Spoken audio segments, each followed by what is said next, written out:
You go to any social event and it is present. It is all throughout American society and it is promoted on commercials. What is this thing, you might ask? Alcohol. And even though it is all around us every day, young people were told that they are not allowed to participate in the act of drinking until the age of 21. By having alcohol constantly in their presence, young people are often get curious and find ways around the law and drink alcohol recklessly.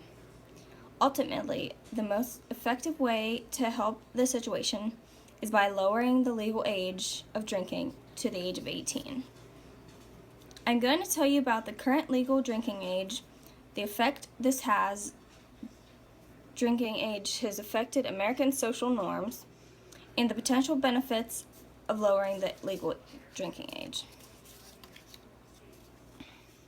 I'm sure everyone knows that the current legal age is 21, but that is basically all people know about it.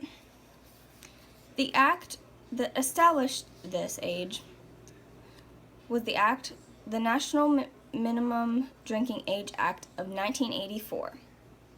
Kelly Tway wrote that it was a method for the government to control the states.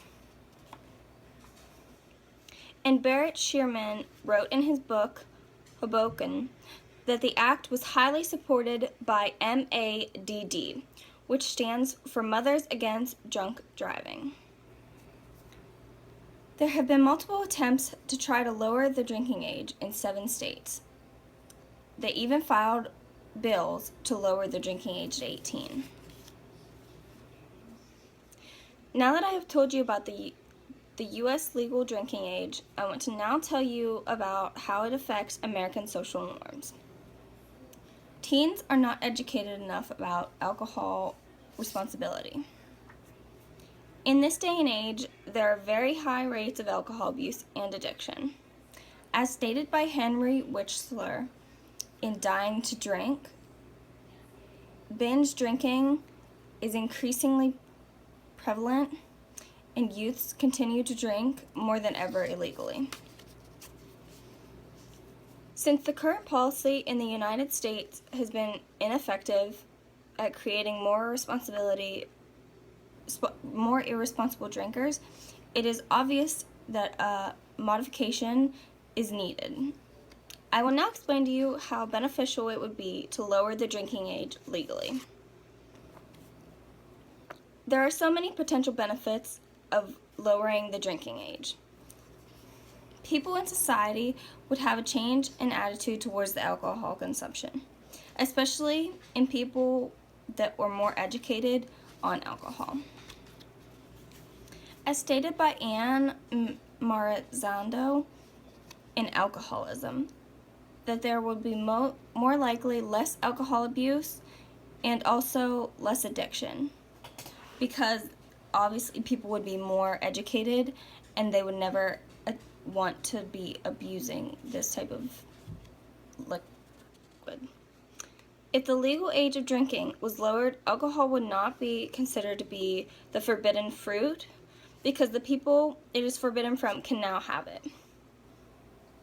People in the U.S. can join the military and go to war to fight for our country, but cannot drink alcohol, and it just doesn't make any sense. But finally, people are considered an adult at 18 and will be getting out of high school and into the real world, but are not adult enough to drink alcohol. The current law setting the minimum drinking age of 21 has failed in its efforts to keep American youth safe. In addition to being ineffective, the law impinges upon the rights of individuals to participate in activities which are otherwise unescapable in today's culture. Though those who are 18 years old are considered adults in nearly all surfaces of the law, they are still treated as minors when it comes to the drinking alcohol, which is just not right nor fair. If an 18-year-old is old enough to make important life decisions, then they are certainly old enough to decide whether they are ready to consume alcohol or not. Thank you.